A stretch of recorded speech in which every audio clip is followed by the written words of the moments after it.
My wife arranged a meeting with her ex at a bar to test my patience. I stayed calm. He spent an hour belittling me, while she chuckled. Then, she declared, "Well done. You passed." I nodded, paid the bill, and left. The next morning, her ex called me in a panic. The test, it turns out, was my plan to catch him admitting on video that they had been sleeping together. So, grab some popcorn, read it, and let me tell you what went down. But first, a bit of background. I'm 35, a guy who grew up in a single-wide trailer outside Lexington, Kentucky. The kind of place where you learn early on that no one's coming to save you. My mom juggled 2 jobs just to keep the lights on, and my dad disappeared when I was 6.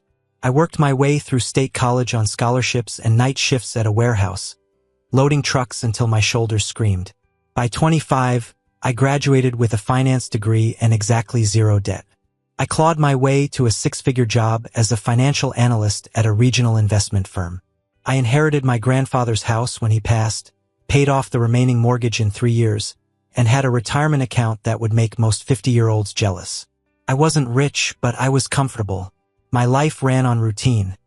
Work hard, save money, treat people right, and expect the same back.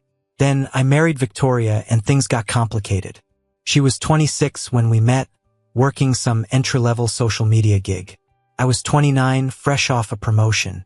We met at a mutual friend's cookout, and she had this energy about her. She made everything feel more interesting, while I was all spreadsheets and structure.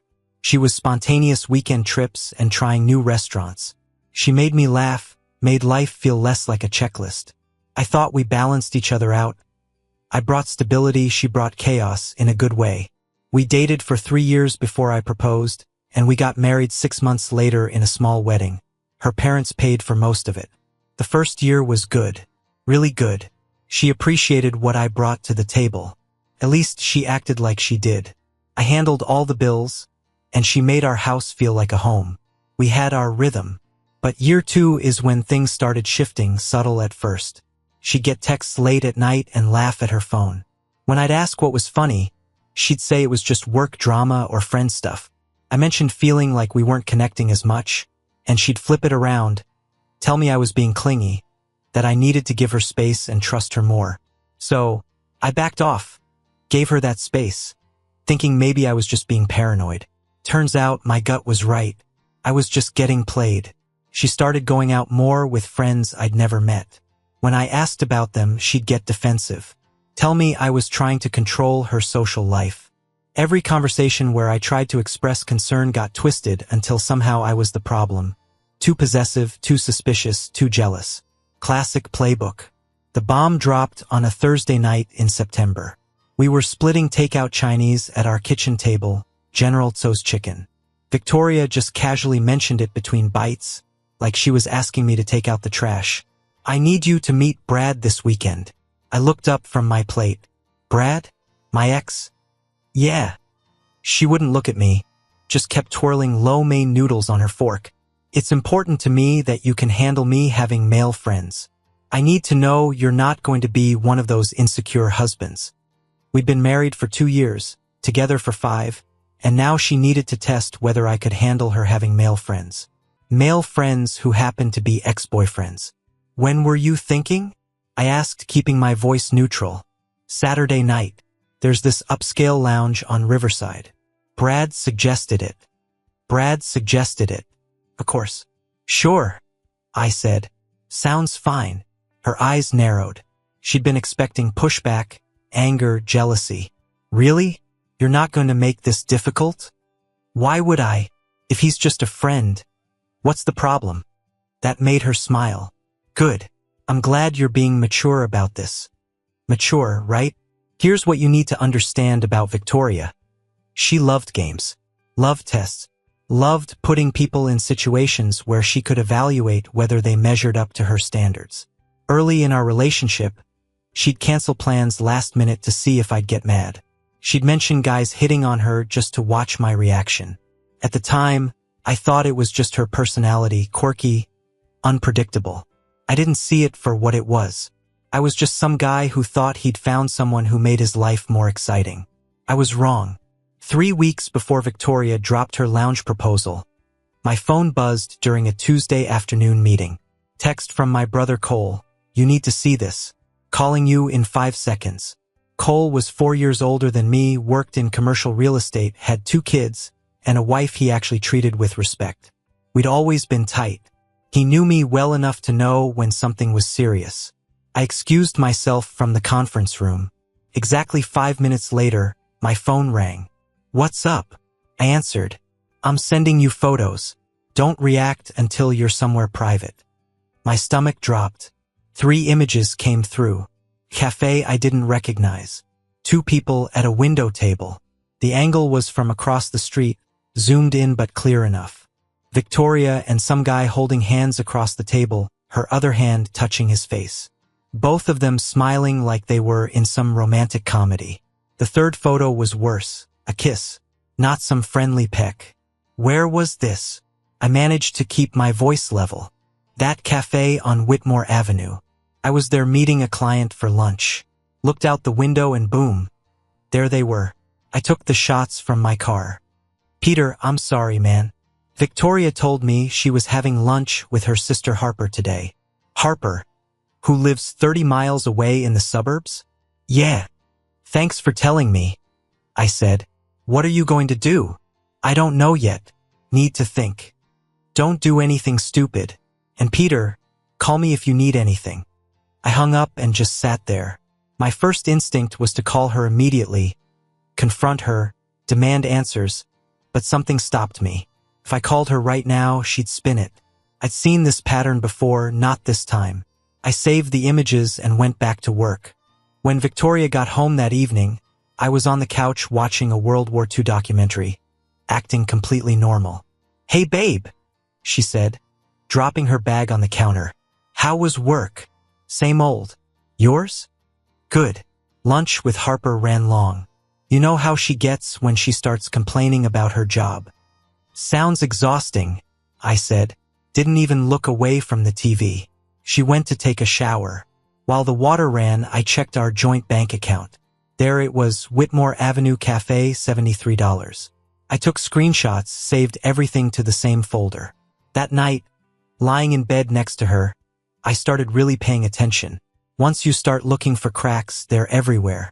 How had I missed all this? She was glued to her phone but angled it away from me.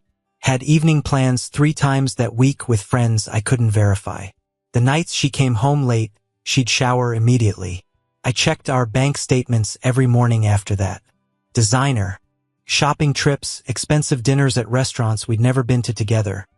A hotel charge for $230 that she explained as putting up a friend from out of town. Every lie was right there. I'd been blind. Not anymore. I called Cole the next day during my lunch break. Sat in my car in the parking garage. I need your help, I said. Name it. Victoria is definitely cheating. I need to document everything before I do anything. Absolutely. What's the plan? Gather evidence. Act normal. Let her think she's getting away with it. Then when I'm ready, I'm going to divorce her. Cole laughed. That's my little brother. You want me to dig into the guy? Yeah, I'll send you the photos. 2 days later, he called me back. Got something good? Your wife's boyfriend is Brad Whitmore. I paused. Of course, it's Brad, her ex. What else? Works at Brennan Consulting Group as a senior director. But here's the kicker. He's engaged to a woman named Nicole Brennan, as in Michael Brennan's daughter. The guy who owns the entire company. The same boss who founded the company 40 years ago and runs it like his personal empire. I sat back in my office chair. Wait, what? You're kidding. Nope. This idiot's not just cheating on his fiancée. He's cheating on his boss's daughter. The guy's got a reputation for being old school about ethics and family values. This was better than I'd hoped. Send me everything you've got, I said. Already in your email. Peter, bury this guy. Oh, I plan to. 2 weeks before the lounge ambush, I started setting the stage. I began acting slightly more present, just noticing, asking simple questions. The kind that would feel like pressure to someone hiding something. Victoria was texting during dinner one night. I asked casually, "Who's that?" She looked annoyed. My friend, why? Just curious. You've been on your phone a lot lately. Are you serious right now? I'm allowed to talk to my friends, Peter. I backed off immediately. You're right. Sorry. Long day at work, but the seed was planted. A few nights later, she came home at midnight from a supposed girls' night. I was still up, working on my laptop. Fun night? I asked. Yeah, we went to that new place on Fifth Avenue. Which one? Tiny hesitation. Just a split second. The one with the blue awning. I nodded like I didn't notice. The plan was working. Slowly but surely. Sure, here's the rewritten version of your text with a more natural, emotionally realistic, and novel-style tone, preserving every original word and detail.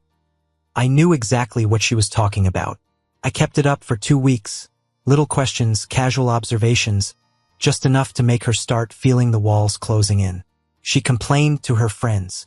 I knew this because Cole happened to run into her friend Rachel at some networking event. Rachel immediately jumped to her defense. She's just feeling suffocated. Peter's been really clingy. Cole played the concerned brother perfectly. That doesn't sound like him. Maybe he's just worried about her. For days later, Victoria proposed her test. Meet Brad. Prove I wasn't jealous. Perfect. Because while she thought she was testing me, I was already building her coffin. That afternoon, I went shopping. Not for clothes, this time it was for insurance. There's this electronics store downtown that caters to security professionals. They sell everything from basic cameras to recording equipment. I walked in like I knew exactly what I wanted, because I did. The guy behind the counter showed me a pen. A regular-looking executive pen, but the cap had a tiny camera built in. HD video, 4-hour battery, 128 gigabyte storage. Popular with lawyers and corporate types, he said. Records in 1080p. The microphone picks up everything within 15 feet.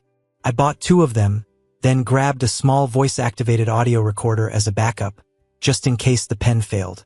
That night, I called Cole from my car in the garage. I'm meeting the guy Saturday. I'm going to record everything. Good. What else do you need? I need you to dig up everything you can on Brad and his fiancée, Nicole. Social media, professional connections, family information, everything. I'm on it. Thought about the legal angle yet? We're in a fault-based divorce state. Adultery is grounds, and I can use it to my advantage for asset division. Plus, she's been using our joint account to fund her affair. Good. Are you documenting the financial stuff too? Every penny. She's been using our joint account for hotels, dinners, gifts, everything. Nice of her to create such a clear paper trail. Cole laughed. You're going to destroy her. That's the plan. By Wednesday, Cole had sent me a complete file on Brad. His LinkedIn profile showed his position at Brennan Consulting, an MBA from Wharton, and all the corporate highlights. But his personal life? That was pure gold. He'd proposed to Nicole 3 months ago. A big public proposal at some charity gala her father hosted. Photos all over social media. The engagement announcement even made it into the business section of the local paper. Michael Brennan wasn't just Brad's boss. He was the founder and CEO, who had built the company from nothing 40 years ago into a regional powerhouse. A business profile I found called him a demanding perfectionist with traditional family values and zero tolerance for ethical failures.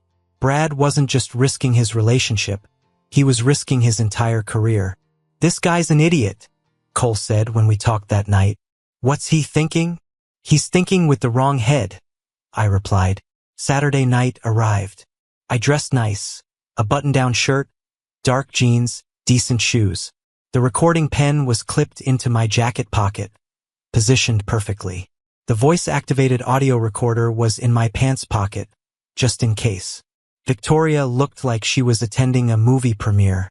That burgundy dress, her hair professionally styled, makeup flawless. The works, all for him. The drive to Meridian was mostly quiet. She kept checking her phone, smiling at texts I couldn't see. Brad was already in the corner booth when we arrived. He stood when he saw us. Mid-30s, expensive tailored suit, gym rat build, hairstyled with that carefully messy look, the kind of guy who definitely owned boat shoes. Victoria, he said, pulling her into a hug that lasted about 5 seconds too long.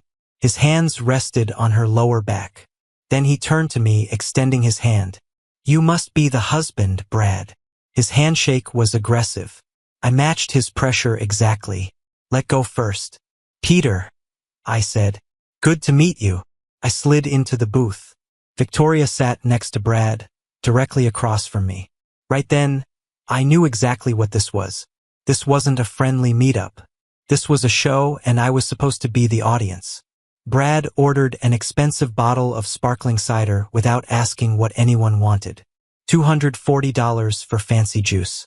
For the first 20 minutes, he barely acknowledged I existed. Just sat there reminiscing with Victoria about their relationship.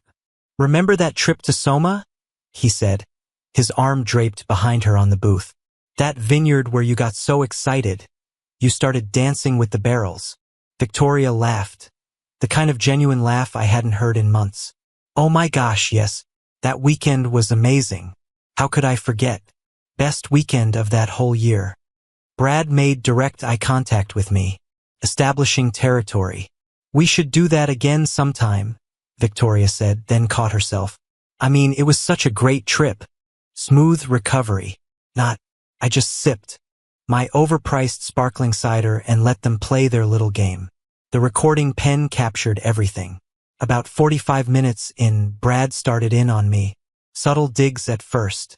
So, you're a financial analyst, he said, making it sound like the most boring job he'd ever heard.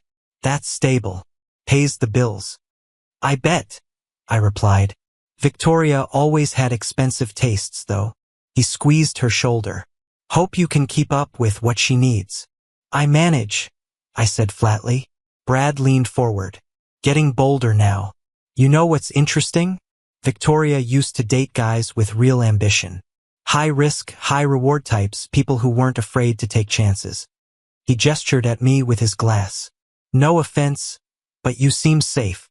Victoria giggled. Actually giggled. I took another sip of my drink. Everyone values different things in life. That's a diplomatic way to put it, Brad said. Another way to say it is some people reach for the stars, and others just watch from the ground, counting pennies. For over an hour, I sat there and absorbed it. He mocked my job, my clothes, my personality. He told stories designed to make me feel small. Always with little barbs aimed at me. Always with Victoria touching his arm, leaning into him, laughing.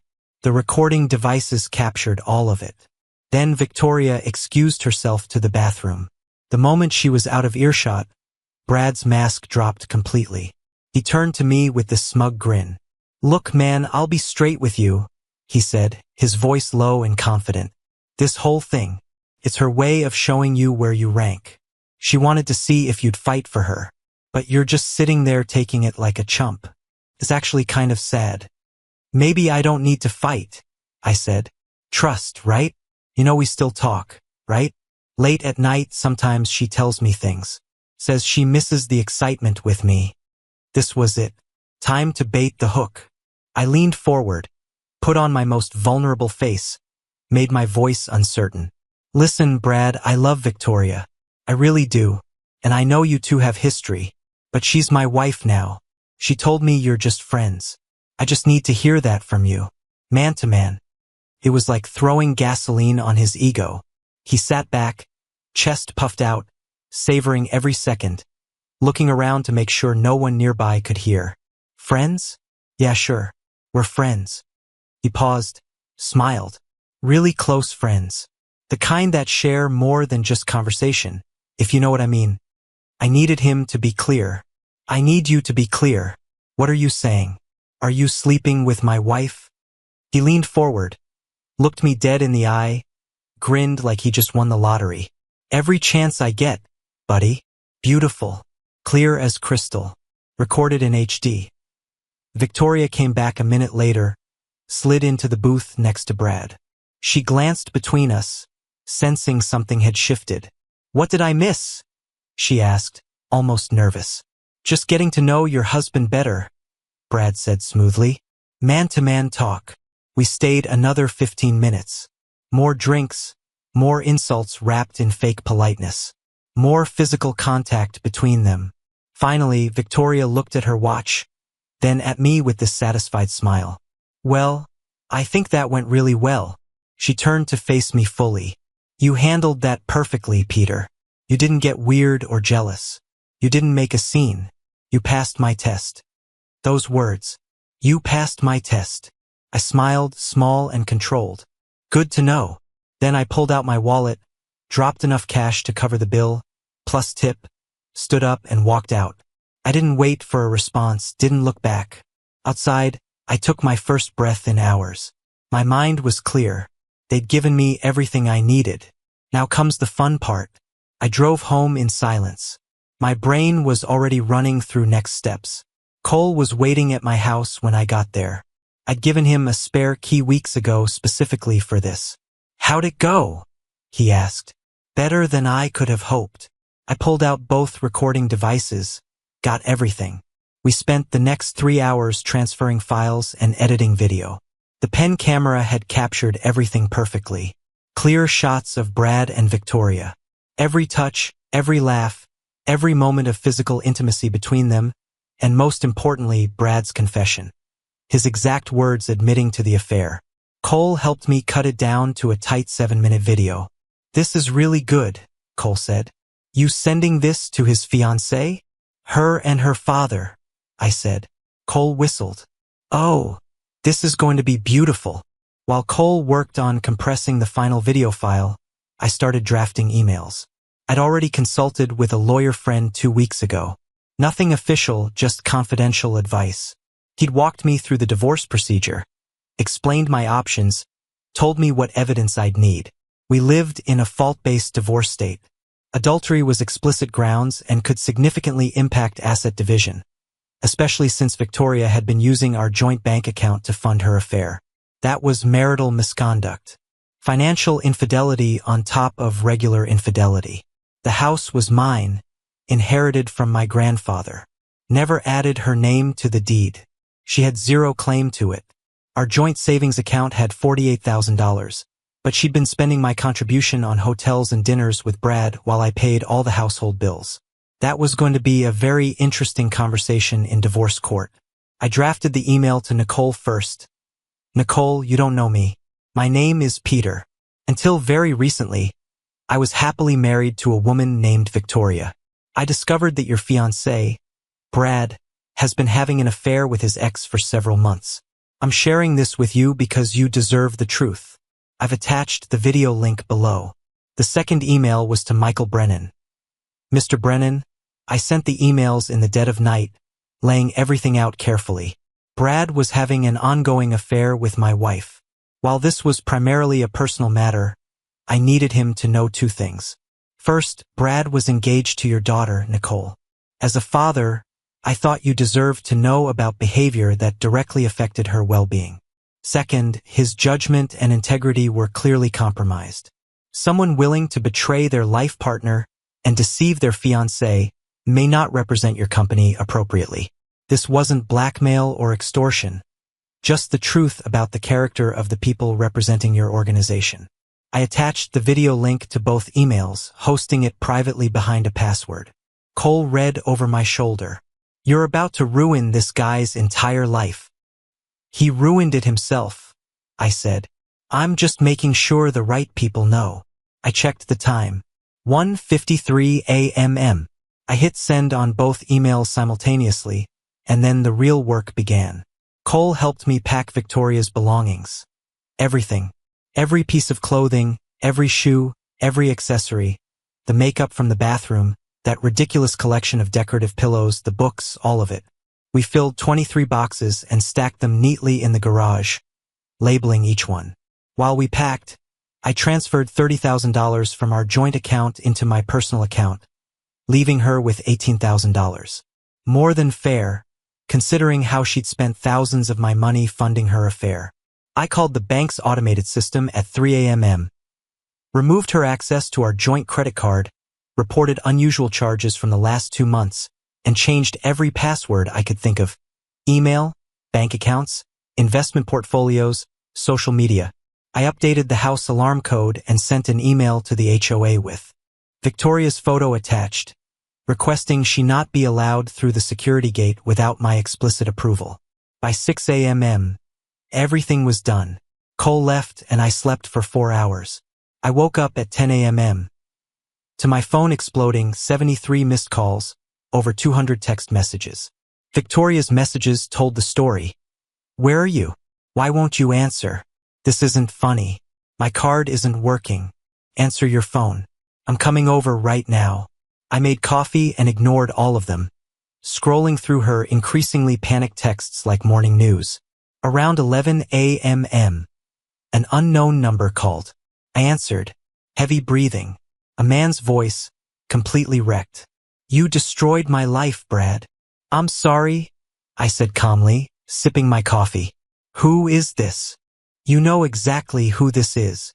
His voice cracked. Nicole saw the video. Her father saw it. I'm done. My job's gone.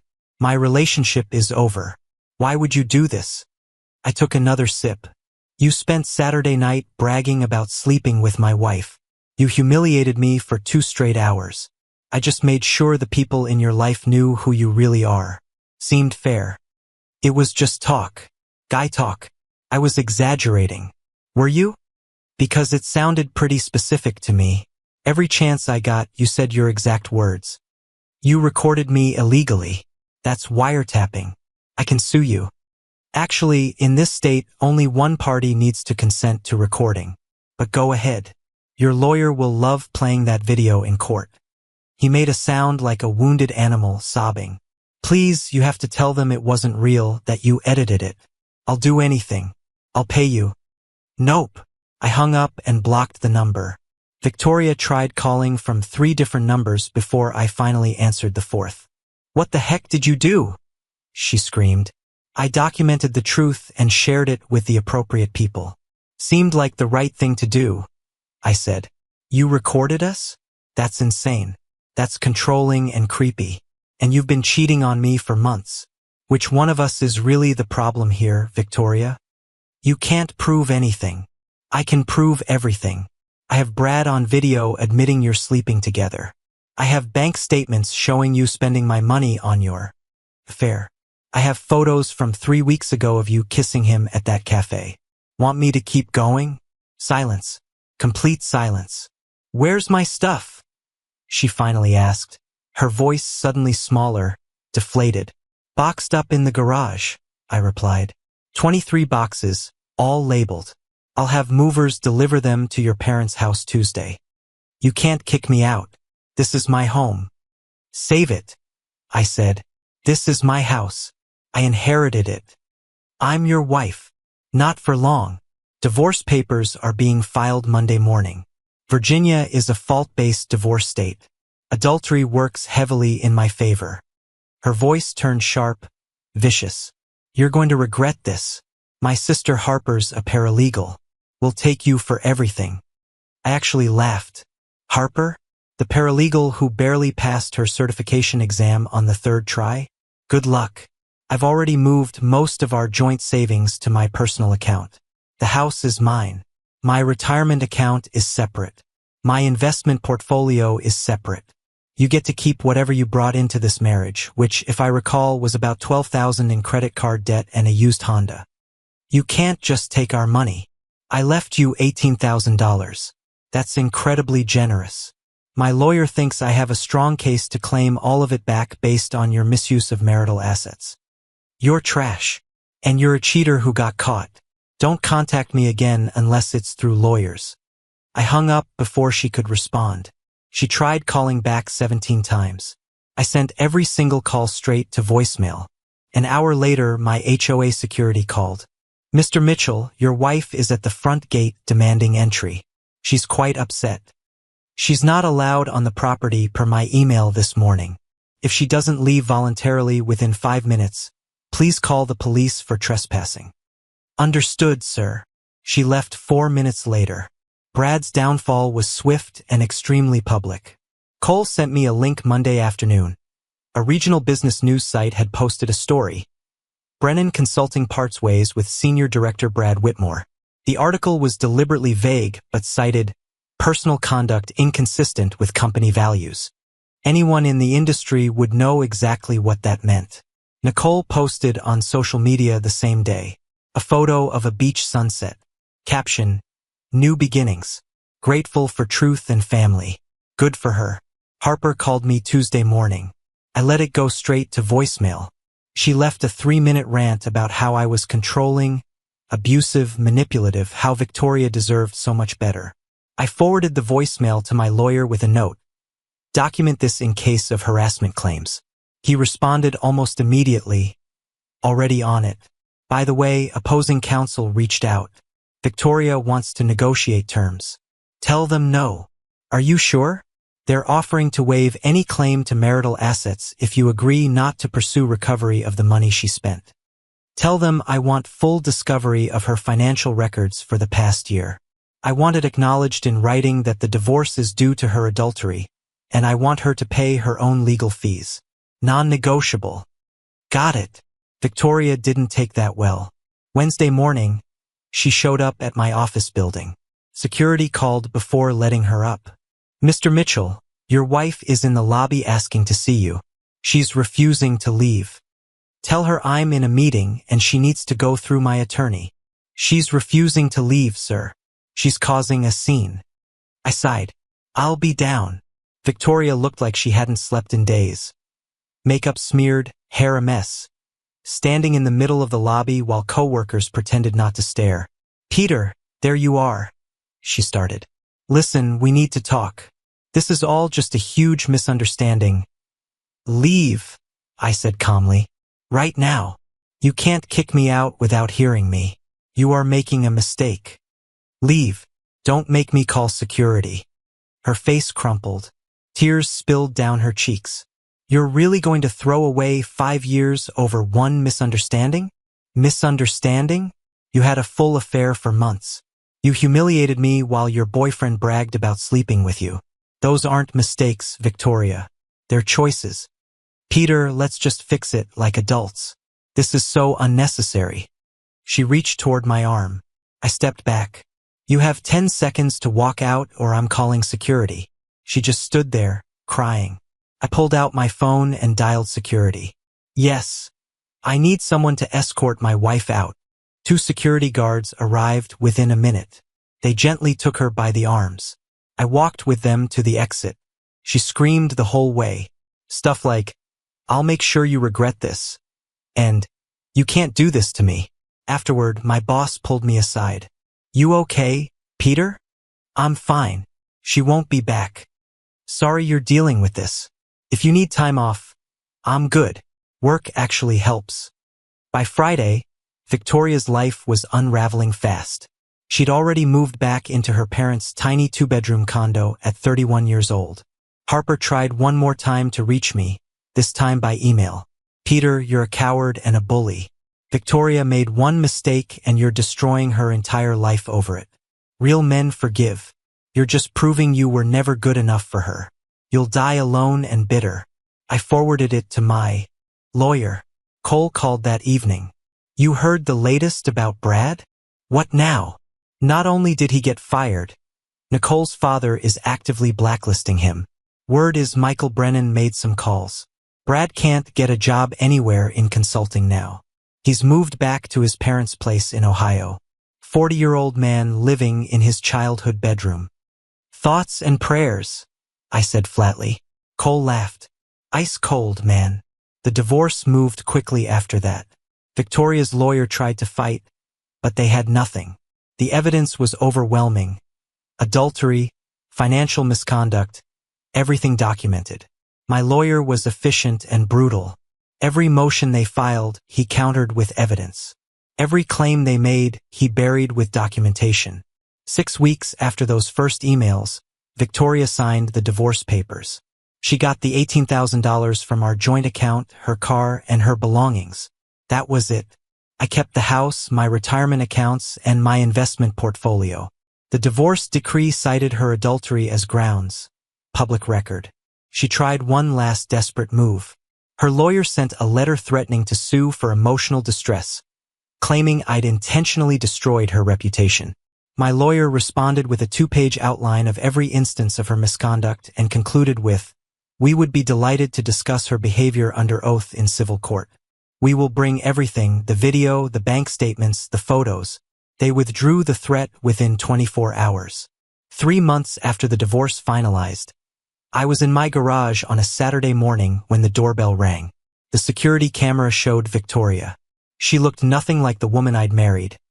Thinner in a haunted, unhealthy way, her clothes hanging off her frame, hair pulled back in a messy ponytail, no makeup. She looked like she'd aged 10 years. I opened the door. I didn't invite her in. "Hey," she said quietly. "What do you want, Victoria? Can we talk, please?" "No, we have nothing to talk about." "Please, Peter. 5 minutes." I stared at her for a moment, then crossed my arms. "Talk." She took a shaky breath. "I made a terrible mistake. I was stupid and selfish and I hurt you so badly. I'm so sorry." I said nothing. "Did Brad bounce?" I asked eventually. "It's not about that. Brad was nothing. I don't even know why I did it. I think I was just bored. Scared of commitment, maybe." Tears rolled down her face. "But I love you. I've always loved you. You're the best thing that ever happened to me, and I threw it away for nothing. Still nothing from me. I'm losing my job. My friends won't return my calls. I'm living in my parents' guest room. I can barely afford groceries. Harper won't even talk to me because she says I did this to myself." "Well," I said flatly, "she's right. But I'm asking for another chance. Please, we can go to counseling. Whatever you want. I'll sign a post-nup. I'll prove I've changed. Just, please give me one more chance." I let the silence hang there between us, the air heavy and unmoving. Then I laughed. Not a polite chuckle, a real, genuine laugh that came from deep in my chest. "You actually think I would take you back after everything? People make mistakes," she whispered. "You didn't make a mistake, Victoria. You made a series of choices over several months. You lied to my face every day. You spent my money on your affair. You brought me to a lounge specifically to humiliate me. I know, but... And now you want to come back. Now that you've hit rock bottom. Now you suddenly remember that I'm the best thing that ever happened to you. I'll do better, I swear. You had 5 years with a guy who loved you, supported you, gave you a home and a life. You threw it away for what? Some corporate guy with nice hair. It wasn't about him. No, you're right. It was about you. It's always about you. You never once thought about what I needed. I was just your safety net while you went shopping for upgrades. That's not true. It is true. And you know what's funny? I said, almost surprised by how calm I felt. I'm actually happy now, and I'm seeing someone new. Someone who doesn't play games or run tests. Her face completely crumpled. You're seeing someone? Did you think I just sit around waiting for you? I'm 35 years old. I make good money. I'm in decent shape. And I'm not a cheater. I had women reaching out within days of the divorce. But I have nothing. I need your help. What you need is to learn that actions have consequences. No, wait. Good luck with your life, Victoria. I genuinely hope you find what you're looking for, but you won't find it here. I closed the door in her face and walked back into the garage. She rang the doorbell for more times, then started calling, then texting. I ignored all of it. She finally left about 20 minutes later. Cole called an hour after that. Your ex just called me crying, he said. Begged me to talk to you. Said you were being unreasonable. What did you tell her? I told her I don't tell my brother what to do with his personal life. Then I told her she made her bed. Then I hung up. Thanks, man. That's what brothers are for. You good though? Yeah, actually, I really am. And I was genuinely. That night, I cleaned out the last of Victoria's stuff from the garage. Donated most of it, threw some away. Kept absolutely nothing. The house felt better without her. Life was finally peaceful. Some people might say I went too far, that I was cruel. Well, those people can go pound sand. YouTube just dropped this new hype feature. If you're hooked on this story, smash that hype button. It tells YouTube, this video deserves to blow up. And it keeps even crazier stories coming your